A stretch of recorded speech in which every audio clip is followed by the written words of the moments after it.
स्वागत है आपका कंटिन्यूअस लर्निंग में। मैं हूं किशन और हम फिर हाजिर हैं एक नए वीडियो के साथ, एक नए कंटेंट के साथ। अगर आपको कंटेंट अच्छा लगे प्लीज वीडियो को लाइक कीजिए, चैनल को सब्सक्राइब कीजिए। आपका कोई भी वैल्यूएबल सजेशन या फीडबैक हो उसे नीचे कमेंट सेक्शन में टाइप कीजिए और वीडियो को ज्यादा से ज्यादा अपने फ्रेंड्स के साथ शेयर कीजिए। So let us begin. तो फ्रेंड्स, आज इस वीडियो में हम अपने अगले लीन टूल पे बात करने वाले हैं। हमने ये सीरीज रिसेंटली शुरू की थी जिसमें सबसे पहला जो लीन टूल हमने डिस्कस किया था वो था काइजन। इसका लिंक आपको डिस्क्रिप्शन में मिल जाएगा अगर आप इसे दोबारा देखना चाहते हैं तो। आज हम बात करने वाले हैं अगले लीन टूल के बारे में जो है पोका योके। तो फ्रेंड्स, पोका योके एक जापानीज वर्ड है जहां पर पोका का मतलब होता है मिस्टेक और योके का मतलब होता है प्रूफिंग। सो पोका योके जापानीज वर्ड है और मिस्टेक प्रूफिंग इंग्लिश वर्ड है। ये आइडिया फ्रेंड्स शिजियो शिंगो ने 1960 में डेवलप किया था। ये टोयोटा प्रोडक्शन सिस्टम का एक पार्ट है और पोका योके बेसिकली ऐसे मैकेनिज्म होते हैं जो यूज होते हैं एलिमिनेट करने के लिए errors by effectively making it impossible to make mistakes in a given process. तो आप वीडियो के अंत तक बने रहिएगा, जो भी क्वेरी है आपके दिमाग में पोका योके से रिलेटेड वो क्लियर हो जाएगी। तो चलिए वीडियो को शुरू करते हैं। तो फ्रेंड्स, शुरू करते हैं इंट्रोडक्शन से मिस्टेक प्रूफिंग के। तो फ्रेंड्स, मिस्टेक प्रूफिंग जो होता है वो एक एक्टिविटी होता है जिसमें हमें 3 चीजों के बारे में पता होना चाहिए। नंबर 1, अवेयरनेस होनी चाहिए कि हमारा प्रोसेस एरर जनरेट कर सकता है। दूसरा, अगर एरर जनरेट हो रहा है तो हमें उसे डिटेक्शन का कोई मीन्स प्रोवाइड कराना चाहिए। और तीसरा, प्रिवेंशन, यानी हमें फोकस करना चाहिए कि प्रॉब्लम जनरेट ही ना हो। तो इसके 3 एडवर्स इफेक्ट्स होते हैं। एक, एम्प्लॉय डिससैटिस्फैक्शन, अगर कोई एक्सीडेंट्स हो जाते हैं प्रोसेस में, है ना। दूसरा होता है कस्टमर डिससैटिस्फैक्शन, अगर प्रोसेस हमारा एरर प्रूफ नहीं है और रिजेक्शन हम कस्टमर को बार बार भेज रहे हैं। और तीसरा जो सबसे इंपॉर्टेंट फैक्ट है वो है वेस्ट। अगर मेरा प्रोसेस जो है वो एरर प्रूफ्ड नहीं है तो मेरा प्रोसेस काफी वेस्ट जनरेट करेगा। तो ये 3 एडवर्स इफेक्ट्स होते हैं अगर हमें एरर प्रूफिंग के बारे में डिटेल्स नहीं पता या मेरा प्रोसेस एरर प्रूफ नहीं है तो हमें एक अवेयरनेस होना चाहिए कि मेरा प्रोसेस जो है वो मिस्टेक्स कर सकता है या मेरा ऑपरेटर जो है मिस्टेक्स कर सकता है, तो मुझे अवेयरनेस होनी चाहिए। Second, detection point of view से मैंने अगर अलाउ कर भी दिया मिस्टेक्स को अकर होने के लिए तो मुझे कुछ ना कुछ मीन्स प्रोवाइड करना चाहिए उसे डिटेक्ट करने के लिए। और थर्ड, मुझे हमेशा फोकस करना चाहिए कि जो मिस्टेक के अकरेंस की पॉसिबिलिटी है मैं उसको एलिमिनेट करूं। तो फ्रेंड्स, पोका योके कोई नया टर्म तो है नहीं, काफी पुराना टर्मिनोलॉजी है। तो आइए समझते हैं इसके मेथड्स क्या थे। तो पहले जो कन्वेंशनल मेथड या पुराना मेथड यूज होता था उसमें हम क्या करते थे, ब्लेमिंग करते थे। जैसे हमने वर्कर्स को रिप्रिमांड कर दिया, पेनलाइज कर दिया, उनको निकाल दिया। दूसरा, हम वर्कर्स को दोबारा ट्रेनिंग देते थे। तीसरा, उनको मोटिवेट करते थे, पुश करते थे, आप ध्यान रखो, आप केयरफुल रहो और फोकस करो। ये कन्वेंशनल मेथड था। बट अब जो जिसे हम बेटर मेथड कहते हैं, करंट मेथड कहते हैं, वो क्या कहता है कि नंबर 1, आप रिमूव करो चांसेस ऑफ एरर, है ना। जो भी एरर की अपॉर्चुनिटी आप उसको रिमूव करो, जनरेट होने से ही फोकस करो प्रोसेस इंप्रूवमेंट पे। और दूसरा कि अगर आप जनरेशन को प्रिवेंट नहीं कर सकते तो आप इतना सिंपल प्रोसेस बनाओ ताकि एरर जो है बहुत आसानी से डिटेक्ट हो जाए। तो ये बेसिकली एक कन्वेंशनल मेथड और करंट मेथड का कंपैरिजन है। तो फ्रेंड्स, वीडियो में आगे बढ़ते हैं। अब हम बात करेंगे टाइप्स ऑफ ह्यूमन एरर के बारे में। ये वो एरर्स हैं जिसपे हमें पोका योके करना चाहिए या हम टिपिकली पोका योके करते हैं। जो first type of human error है वो है फॉरगेटफुलनेस, यानी भूल जाना। जो सेकंड टाइप ऑफ एरर है ह्यूमन एरर वो है मिसअंडरस्टैंडिंग, यानी मैंने समझाया कुछ और वर्कर ने समझा कुछ और। थर्ड है रॉन्ग आइडेंटिफिकेशन, यानी गलत आइडेंटिफिकेशन। उसके बाद हमारा आता है लैक ऑफ एक्सपीरियंस, यानी इम्प्रॉपर ट्रेनिंग या मैंने बिल्कुल फ्रेशर बंदा लगा दिया वहां पे जिसको आइडिया नहीं है। नेक्स्ट है इग्नोरेंस ऑफ रूल्स या प्रोसीजर्स, ठीक है। नेक्स्ट हमारा आता है इनएडवर्टेंट एरर्स, इसको हम स्लॉपीनेस भी बोल सकते हैं। इसके बाद नेक्स्ट आता है स्लोलीनेस, यानी सुस्ती। इसके बाद हमारा आता है सरप्राइज, यानी अचानक से कोई चीज या कोई एरर जनरेट हो जाए। उसके बाद नेक्स्ट हमारा आता है लैक ऑफ स्टैंडर्डाइजेशन, यानी मेरा प्रोसेस ही स्टैंडर्डाइज नहीं है तो एरर तो होगा ही। और फिर हमारा जो लास्ट पॉइंट है, जो last type of human error है वो है इंटेंशनल सैबोटाज, यानी वर्कर जानबूझ के किसी पर्पज से कोई मिस्टेक करता है। तो फ्रेंड्स, अब हम बात करेंगे टिपिकल सोर्सेज ऑफ एरर्स की, मतलब वो सोर्सेज जिसकी वजह से एरर्स जनरेट होते हैं। तो एक एक करके इनके बारे में बात करते हैं। सबसे पहला जो सोर्स होता है एरर का वो होता है प्रोसेसिंग एरर, यानी प्रोसेसिंग में कोई एरर हो गया। दूसरा हो गया मिसिंग ऑपरेशंस, यानी ऑपरेशन के दौरान कोई एरर हो गया। तीसरा हो गया डैमेज्ड मटेरियल। चौथा हो गया रॉन्ग पार्ट्स, यानी पार्ट ही गलत लग गया। फिफ्थ हो गया मिसिंग पार्ट, है ना, पार्ट मिस हो गया। सिक्स्थ हो गया मिसिंग इन्फॉर्मेशन, यानी कोई इन्फॉर्मेशन ही मिसिंग थी तो एरर तो होगा ही। सेवेंथ हो गया हमारा human error. Human error basically जो है ह्यूमन से अनइंटेंशनली या इंटेंशनली कोई एरर हो जाए। एट्थ हो गया हमारा इनएप्रोप्रिएट प्रोसीजर्स, यानी अगर हमारे प्रोसीजर्स ही ठीक नहीं है तो एरर तो होगा ही। नाइन्थ हो गया ऑपरेशनल एरर्स, यानी प्रोसेसिंग करने के दौरान अगर हमसे कोई एरर हो जाता है या ड्यूरिंग ऑपरेशन कोई एरर हो जाता है। टेंथ हो गया एडजस्टमेंट, यानी एडजस्टमेंट के दौरान कोई एरर हो गया। और 11th हो गया एनवायरमेंट कंडीशन, यानी एनवायरमेंट में ऐसी कोई कंडीशन जनरेट हो जाए जिससे एरर्स जनरेट हो। तो ये हमारे टिपिकल सोर्सेज हैं जिसकी वजह से एरर जो है जनरेट होते हैं। तो आइए फ्रेंड्स, अब हम बात करते हैं मेथड्स फॉर यूजिंग पोकायोके।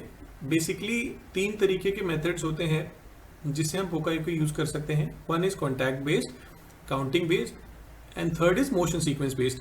तो इन तीनों को हम कंट्रोल टाइप्स भी यूज कर सकते हैं और वार्निंग टाइप भी यूज कर सकते हैं। कंट्रोल टाइप का यहाँ पर मतलब हो गया जहां पर अगर कोई प्रॉब्लम आया, कोई डिफेक्ट आया तो मेरी मशीन वहीं पे बंद हो जाए, तो इसे हम कहते हैं प्रिवेंशन कंट्रोल या प्रिवेंशन टाइप पोकायोके।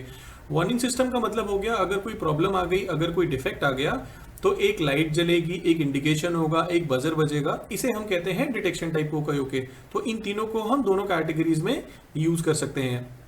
तो आइए अब हम पोकायोके के कुछ एग्जांपल्स ले लेते हैं जो कैटेगरी हमने अभी स्टडी की। पहला हो गया कॉन्टैक्ट बेस्ड, यानी कॉन्टैक्ट के बेसिस पे ये पोकायोके काम करता है। इसमें एक फिजिकल कॉन्टैक्ट होता है जिसके एग्जांपल्स हैं लिमिट स्विचेस और टॉगल स्विचेस। तो ये फिजिकल कॉन्टैक्ट टाइप पोकायोके होते हैं। जो हमारी सेकंड कैटेगरी होती है वो होती है एनर्जी कॉन्टैक्ट पोकायोके, जैसे हमारे फाइबर ऑप्टिक सेंसर्स हो गए या फोटो इलेक्ट्रिक सेंसर्स हो गए।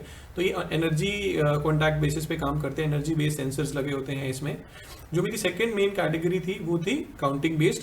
तो आप इस पिक्चर को देख सकते हैं। इस पिक्चर में आपको एग्जांपल है ये कि अगर कोई एक्स्ट्रा पार्ट या एक्स्ट्रा पीस बच जाता है तो आपको पता चल जाएगा कि पीछे आपने कोई स्टेप जो है स्किप कर लिया था, तो आप आराम से उसे जाके चेक कर सकते हैं कि कहाँ मिसिंग हुआ। थर्ड कैटेगरी है मोशन सीक्वेंस बेस्ड। तो इसमें आप एक एग्जांपल देखिए। इसमें क्या है कि अगर मशीन साइकिल जो है वो वायर्ड है एक इंडिकेटर बेस्ड और टाइमर के साथ, तो if each cycle of the machine is not performed with in required time and sequence, तो इंडिकेटर लाइट जलेगी और मशीन बंद हो जाएगा।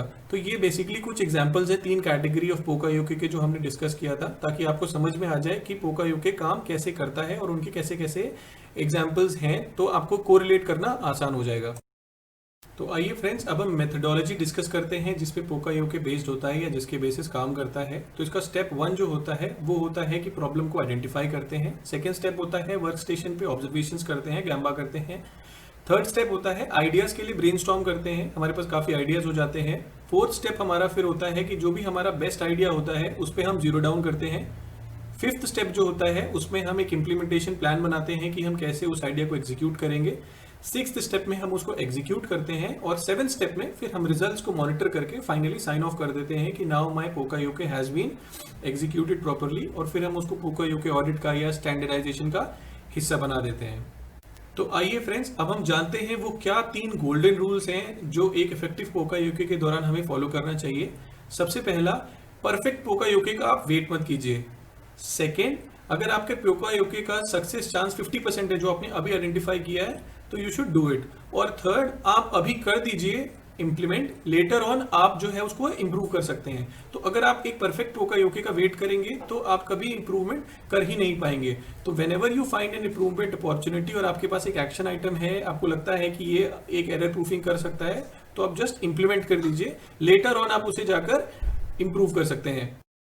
तो फ्रेंड्स, इतनी मेहनत कर ली, हमने पूरा प्रोसेस समझ लिया। अब आइए हम इसके बेनिफिट समझते हैं। तो अगर आप अपने प्रोसेसेस को एरर प्रूफ करते हैं तो आपको जो सबसे बड़ा एडवांटेज होगा वो एडवांटेज होगा कि आपकी जो एक्सटर्नल कंप्लेंट्स हैं वो आपकी एक्सटर्नल कंप्लेंट्स रिड्यूस हो जाएंगी, आपका सेल इंप्रूव होगा और लॉसेस मिनिमाइज हो जाएंगी। सेकेंड, आपके कंपनी में जो एक्सीडेंट्स होते हैं ड्यूरिंग प्रोसेसेस, तो आपके एक्सीडेंट्स जो हैं वो जीरो हो जाएंगे और आपके प्रोसेस का जो रीवर्क है या आपके प्रोसेस का जो रिजेक्शन है वो या तो रिड्यूस हो जाएंगे या जीरो डाउन हो जाएंगे, रीवर्क भी और रिजेक्शन भी।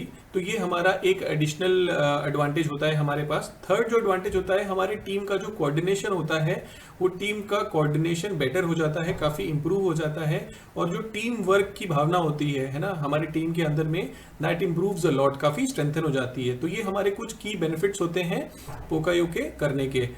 तो कस्टमर कंप्लेंट 0 हो जाते हैं, एक्सीडेंट 0 हो जाते हैं, रिजेक्शन और रीवर्क 0 हो जाता है या काफ़ी हद तक मिनिमाइज हो जाता है। वैसे तो पोकायोके हम एलिमिनेट करने के लिए ही करते हैं, उसके अलावा हमारा जो कोऑर्डिनेशन और टीम वर्क है टीम के अंदर वो काफ़ी स्ट्रेंथन हो जाता है।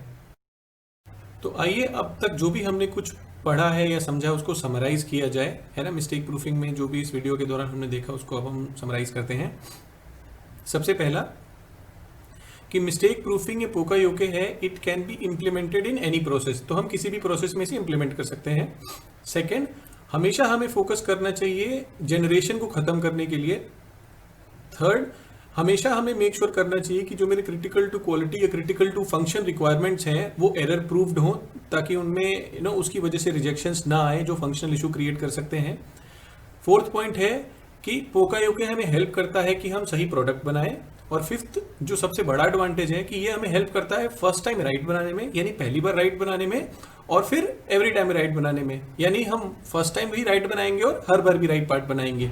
तो एक ओवरऑल समरी है हमारे पोकायोके की कि अगर हम मिस्टेक प्रूफिंग करते हैं तो हम एक तो किसी भी प्रोसेस में कर सकते हैं, हमें फोकस करना चाहिए प्रिवेंशन पे रादर देन डिटेक्शन। थर्ड जो है, हमें जितने भी क्रिटिकल टू फंक्शन है, क्रिटिकल टू क्वालिटी रिक्वायरमेंट्स है, उन पे एरर प्रूफिंग करना चाहिए, ताकि हम कोई भी प्रोडक्ट बनाए तो वो फर्स्ट टाइम राइट बनाए और हर टाइम राइट बनाए। तो आज की वीडियो के लिए बस इतना ही दोस्तों। आशा करता हूं आपको कंटेंट अच्छा लगा हो। अगर आपको कंटेंट अच्छा लगा हो तो वीडियो को लाइक कीजिए, अपने फ्रेंड्स के साथ ज़्यादा से ज़्यादा शेयर कीजिए, चैनल को सब्सक्राइब कीजिए, साथ ही बेल आइकन को प्रेस कीजिए ताकि कोई भी नई वीडियो आए तो उसकी नोटिफिकेशन आपको सबसे पहले मिले। हम फिर मिलेंगे नए वीडियोस के साथ, तब तक के लिए बाय बाय।